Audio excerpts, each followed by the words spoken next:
In the quiet town of Crestwood, nobody could have imagined the terrible crime that would shock the community. Sophia Daniels was known as a loving mother who would do anything for her 10-year-old son, Aiden. But in 2023, this devoted mother was pushed to the edge. The person responsible for her breaking point was not a stranger but someone trusted with her child's safety. Aiden's school teacher, Mr. Leonard Graves. For months, Aiden had been coming home from school quiet and withdrawn, but Sophia never guessed the dark secret her son was hiding. Mr. Graves, the teacher every parent thought they could trust, had been tormenting Aiden, leaving him bruised both physically and emotionally.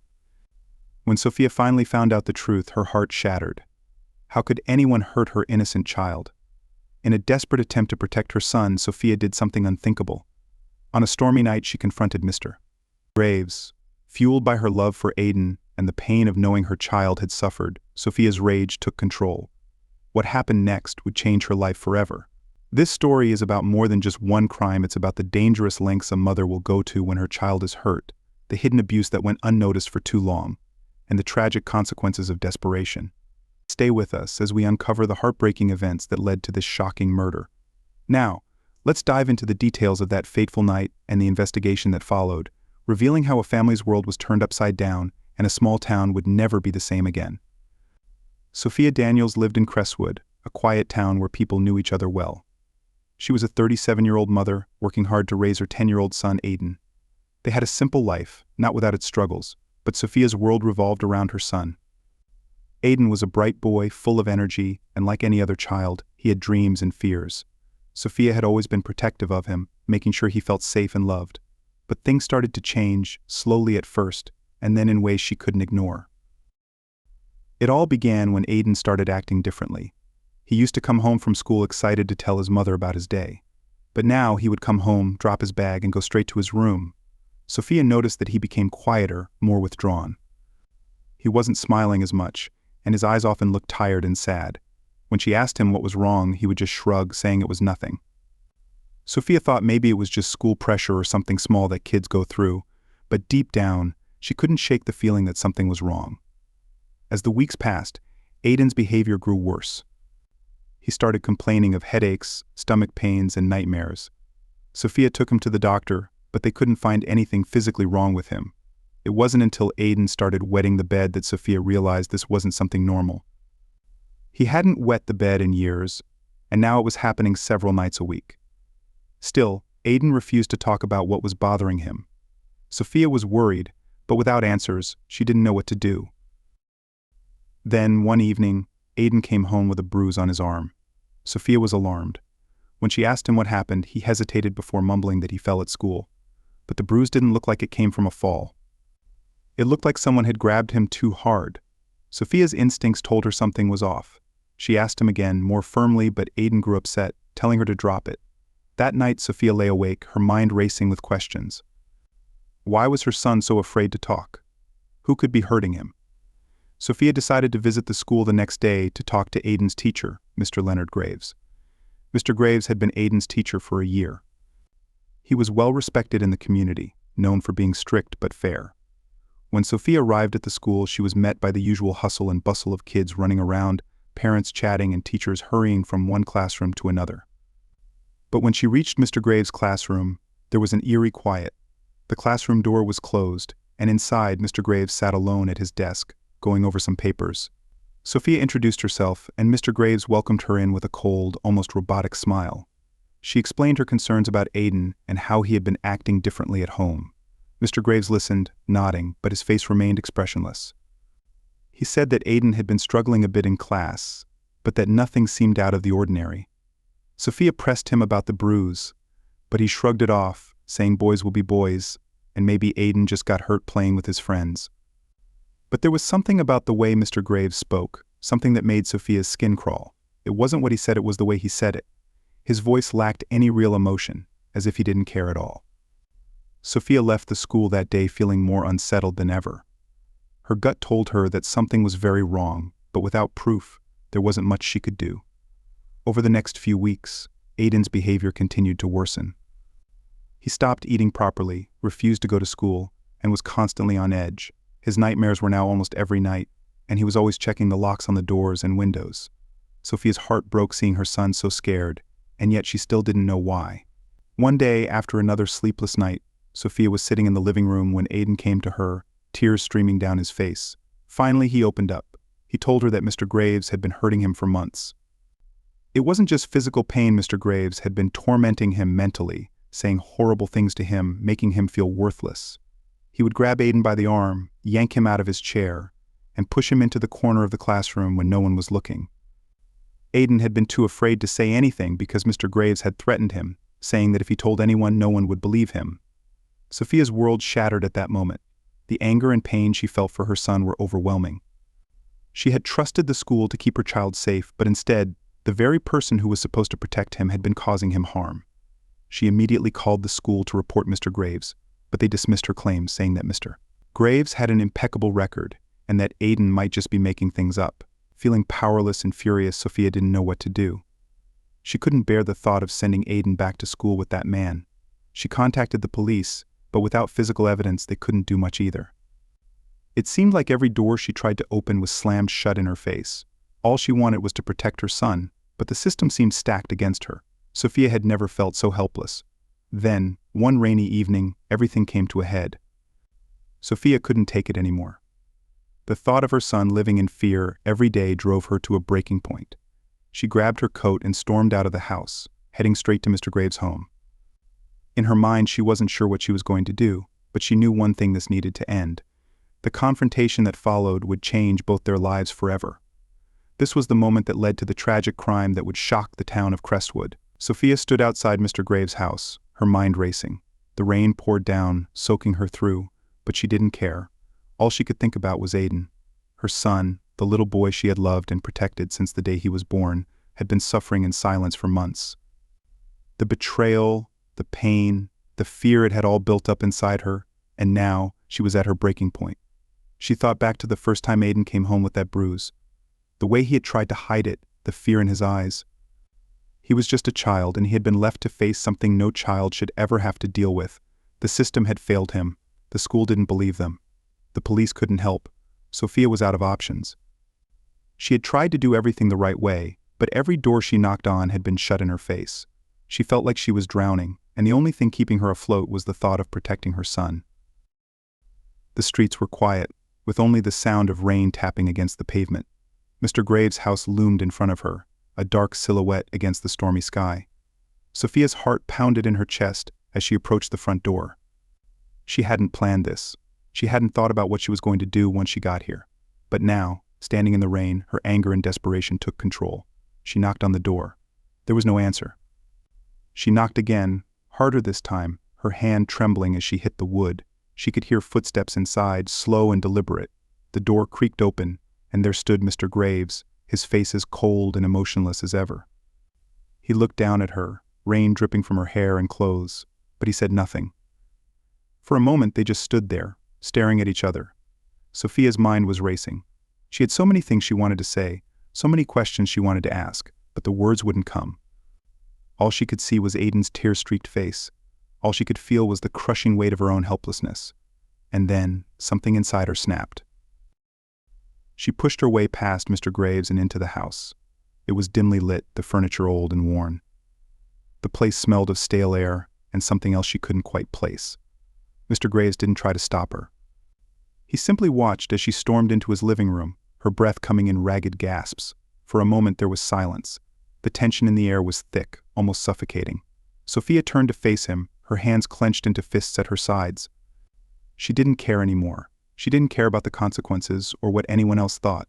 All she cared about was making sure Aiden would never have to face this man again. The confrontation escalated quickly. Sophia shouted at Mr. Graves, demanding to know why he had hurt her son. But he just stood there, his face a mask of indifference. He didn't deny it, didn't try to defend himself. His silence was worse than any excuse he could have given. It was as if he didn't see Aiden as a person at all, just another child he could manipulate and control. As the anger built inside her, Sophia's vision blurred. She felt like she was losing control, like the world around her was spinning too fast. Her hands shook and her heart pounded in her ears. She couldn't think straight. All she knew was that this man had to be stopped. He had taken so much from her and from Aiden, and she couldn't let it continue. In the heat of the moment, Sophia grabbed the first thing she saw, a heavy vase sitting on a nearby table. She didn't think, didn't pause to consider what she was doing. She just acted, driven by a mother's instinct to protect her child. The vase shattered against Mr. Graves' head with a sickening crack. He stumbled back, his hand reaching up to the wound, blood mixing with the rainwater dripping from his hair. For a moment, everything was still. The world seemed to hold its breath. Mr. Graves crumpled to the floor, his body limp and motionless. Sophia stood there, the broken pieces of the vase still clutched in her hand, staring down at what she had done. Her mind couldn't process it. She had just wanted to stop him, to make sure he couldn't hurt anyone else, but now it was too late. The silence in the room was deafening. The rain outside continued to fall, but it sounded distant, like it was happening in another world. Sophia's heart raced as she realized what she had done. She had killed him. She had killed the man who had tormented her son, but now she wasn't sure what that meant. Would Aiden be safe now, or had she just made everything worse? Her hands were shaking, her breath coming in short, shallow gasps. She didn't know what to do. Should she call the police? Should she run? Her mind was a whirlwind of thoughts, none of them making any sense. All she knew was that she had crossed a line and there was no going back. Sophia stood frozen, her eyes locked on Mr. Graves' lifeless body. The blood pooled around him, staining the floor. Her legs felt like they would give out any moment, but she forced herself to stay upright. She had to think. She had to figure out what to do next. But before she could make a move, there was a knock at the door. Sophia's heart stopped. She wasn't expecting anyone. Who could it be? Panic surged through her, her mind racing with 1,000 possibilities. She couldn't let anyone see what had happened. She couldn't let them find out what she had done. She wiped her hands on her coat, trying to calm her racing heart. The knock came again, louder this time. Sophia took a deep breath and turned toward the door, knowing that whatever happened next, her life would never be the same. She had no idea who could be outside, maybe a neighbor, maybe someone who had seen her enter the house. Whoever it was, she needed to stay calm, at least for now. She wiped her hands on her coat again, trying to hide the evidence of what had just happened. Sophia slowly opened the door, her heart racing faster than ever. Standing outside was Detective Michael Hayes, a seasoned investigator with years of experience. He was the last person Sophia expected to see at that moment, but there he was, looking at her with a calm but stern expression. Detective Hayes had been working in Crestwood for a long time, and he knew the town inside and out. Nothing went unnoticed by him, especially when it came to unusual activity on a rainy night like this. For a moment the two of them stood there, facing each other in the rain. Sophia's mind spun, trying to think of what to say, how to explain why she was standing inside Mr. Graves' house soaked in rain, her face pale and eyes wide with fear. But before she could speak, Detective Hayes stepped forward, his sharp eyes quickly assessing the situation. Without a word, he entered the house. Sophia stepped aside, her hands trembling as she watched him take in the scene. The living room was a mess, the broken vase, the blood on the floor, and the motionless body of Mr. Graves. Detective Hayes didn't say anything at first, but Sophia could see the gears turning in his head. He was putting the pieces together, just as he had done so many times before. Sophia's heart sank as she realized that her life was about to change forever. There was no way to hide what had happened. The evidence was everywhere, and there was no escaping the reality of the situation. She could feel the weight of her actions pressing down on her, the regret and guilt overwhelming her thoughts. Detective Hayes finally spoke, his voice steady and calm.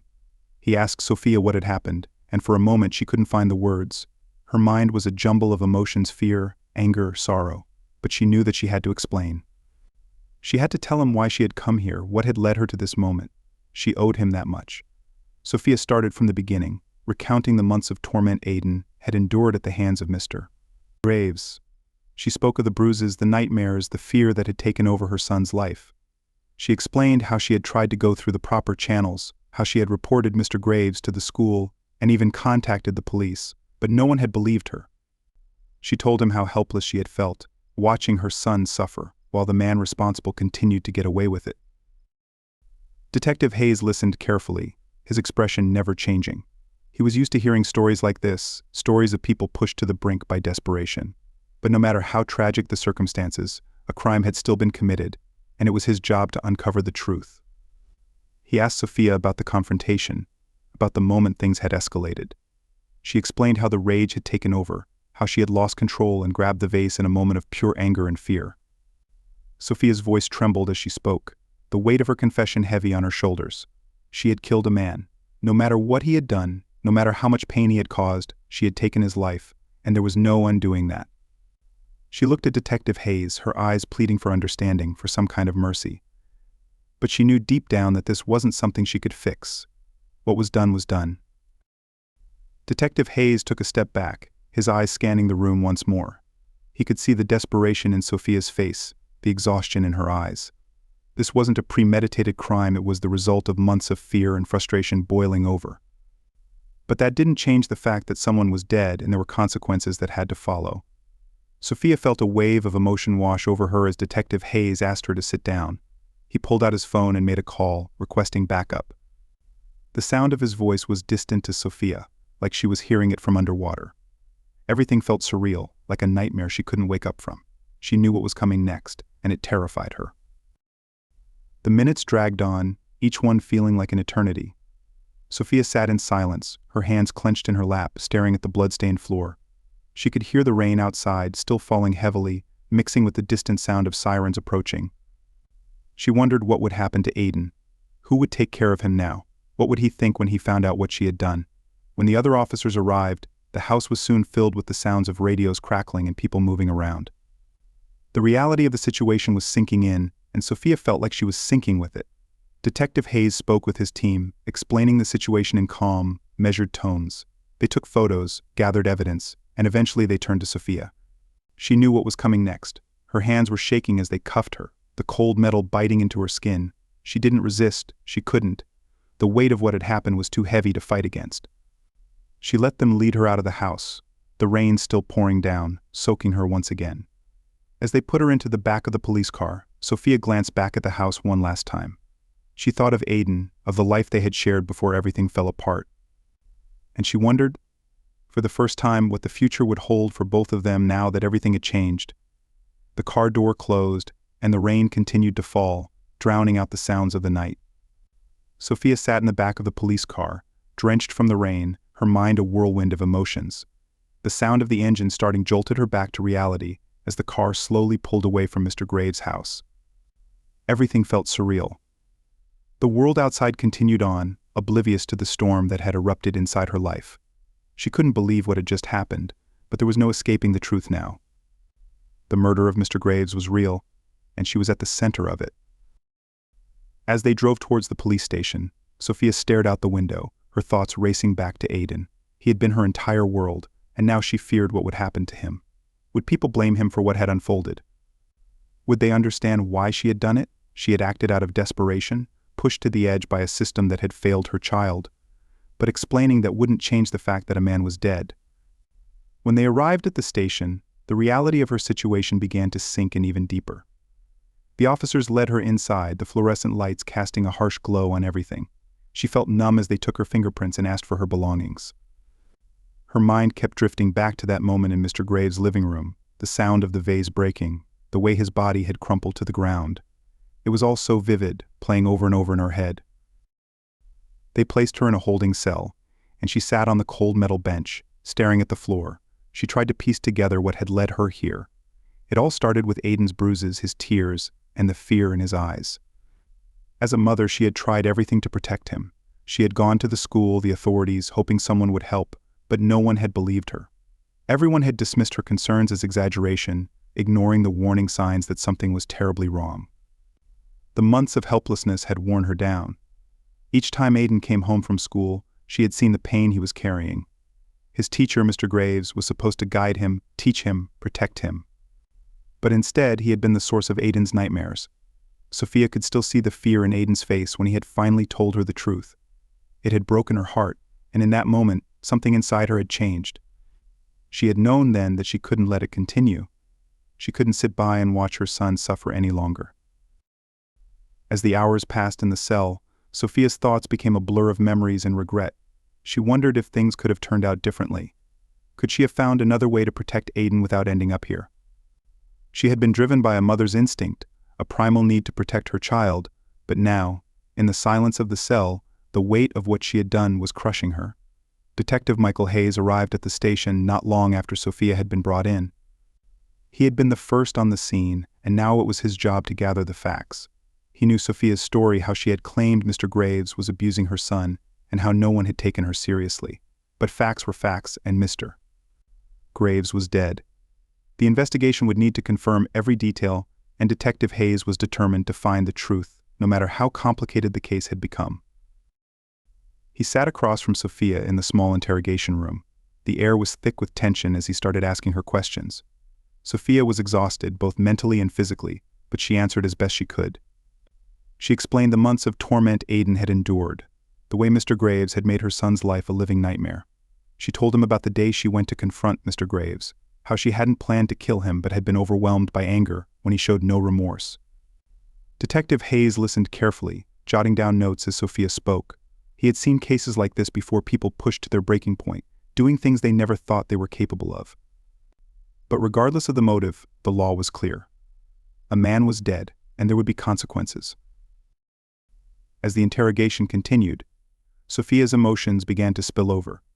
She broke down, tears streaming down her face, as she recounted the moment she had picked up the vase and struck Mr. Graves. The guilt was overwhelming, but there was also a sense of relief. She had done it for Aiden, to protect him from the monster who had tormented him. But now, she was facing the reality that her actions would have far-reaching consequences for both her and her son. Detective Hayes understood the complexity of the situation. He knew there were no easy answers in cases like this. The legal system would do its job, but in situations driven by emotion and desperation, the lines between right and wrong often blurred. Still, his duty was clear. The facts were being collected, and it was his job to ensure justice was served. Sophia was eventually taken back to her cell, where she would remain until her case went to court. The days that followed were a blur of legal discussions, meetings with her lawyer, and more questions. The media had gotten wind of the story, and soon it was all over the news. Everyone in Crestwood was talking about the murder of Mr. Graves, the teacher who had been so well respected in the community.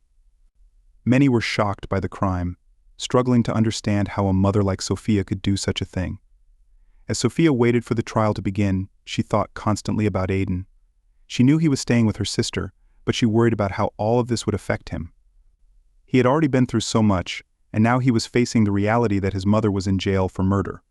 The thought of losing him, of not being there to protect him anymore, was almost too much to bear. In the meantime, Detective Hayes continued to investigate, speaking with people at Aiden's school, piecing together the events leading up to that fateful night. The case wasn't just about the murder, it was about a mother's desperation, a system that had failed her, and a crime that had shattered a community. Sophia knew the trial would be her last chance to explain herself, to tell her side of the story.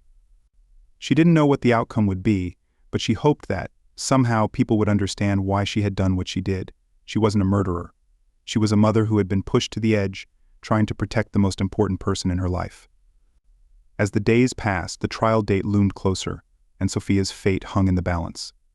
The courtroom would soon be the stage for the final chapter in this tragic story, where justice would be decided, and the truth would finally come to light. The day of Sophia's trial finally arrived. The courtroom was filled with people who had come to witness the end of a tragic story that had shaken their small town. There was a heavy sense of anticipation in the air as Sophia was brought into the room. She looked tired and worn down, the weight of everything that had happened over the past few months clearly showing on her face. But despite her appearance, there was a quiet strength in her eyes, a determination to make sure her story was heard, even if it meant facing the consequences for her actions. As the trial began, the prosecution laid out the facts of the case. They described how Sophia had gone to Mr. Graves' house on that rainy night, and how the confrontation had escalated into violence. They painted a picture of a woman who had let her emotions get the best of her, committing an unthinkable crime in the heat of the moment. They emphasized that no matter the reason, a life had been taken, and there needed to be justice for Mr. Graves. Sophia's defense team, however, focused on the months leading up to that night. They told the court about Aiden, the bruises, the fear he had lived with every day. They explained how Sophia had tried everything to protect her son, going through all the proper channels, but no one had listened. Her lawyer described the frustration and helplessness Sophia had felt, watching her son suffer while the system ignored her pleas for help. They argued that Sophia had not gone to Mr. Graves' house with the intention of killing him, but rather she had been pushed to the edge by desperation and fear for her child's safety. Witnesses were called to the stand, including some of Aiden's teachers and classmates. They spoke about how Aiden had changed over the past year, becoming withdrawn and fearful. Some admitted they had noticed bruises on him but hadn't thought much of it at the time. Others spoke about Mr. Graves' strict nature, though none could say they had ever witnessed any outright abuse. The lack of clear evidence against Mr. Graves made the case more complicated. It wasn't as simple as proving Sophia had acted out of self-defense. There were layers to the story that made it difficult to assign blame in a straightforward way. Aiden's testimony was the most emotional part of the trial. The young boy, now 11, sat in the witness stand, looking small and fragile. His voice trembled as he recounted the months of fear he had lived through. He described how Mr. Graves would humiliate him in front of the class, grab him by the arm when no one was looking, and threaten him to stay quiet. Aiden's words brought tears to many in the courtroom. It was clear to everyone that he had been deeply affected by what had happened, and that his mother's actions, though violent, had been driven by her instinct to protect him.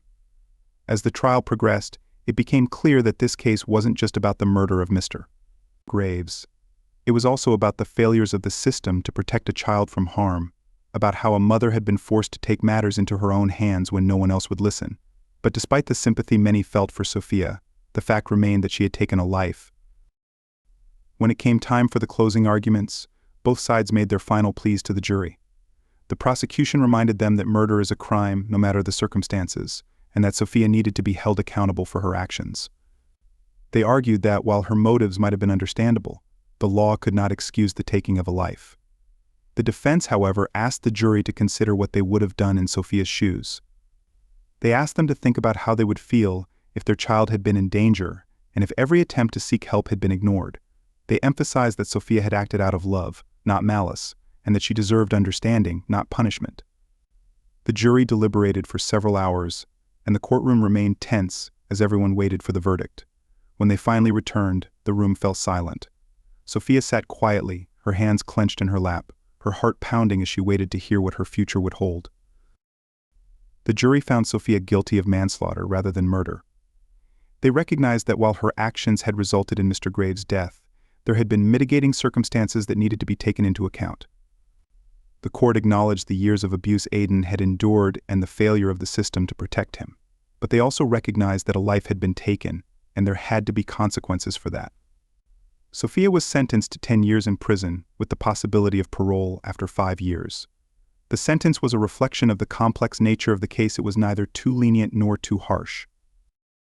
It was clear that the court had struggled with how to balance justice for Mr. Graves, with an understanding of the desperate situation Sophia had found herself in. As she was led out of the courtroom, Sophia felt a mix of emotions. There was relief that the trial was over, that her story had been told. But there was also the weight of knowing she would be separated from Aiden for years. She knew it would be hard for him, but she also knew that her actions had saved him from further harm. In that, there was some comfort. The community of Crestwood was left shaken by the events of the trial. Many people questioned how things had gotten so bad, how a system designed to protect children had failed so completely. There were calls for changes to how schools handled reports of abuse, and for better support for parents in situations like Sophia's. But for Sophia and Aiden, the damage had already been done. Their lives would never be the same. As Sophia began her sentence, Aiden went to live with her sister. He visited his mother regularly, and though the road ahead was difficult, they both held on to the hope that one day they would rebuild their lives together. Sophia knew she would carry the weight of that night with her for the rest of her life, but she also knew that she had done what she thought was right, even if it had come at a terrible cost. The story of Sophia Daniels was not just a story about crime, it was a story about a mother's love, about the lengths she would go to protect her child, and about the price she would ultimately pay for it.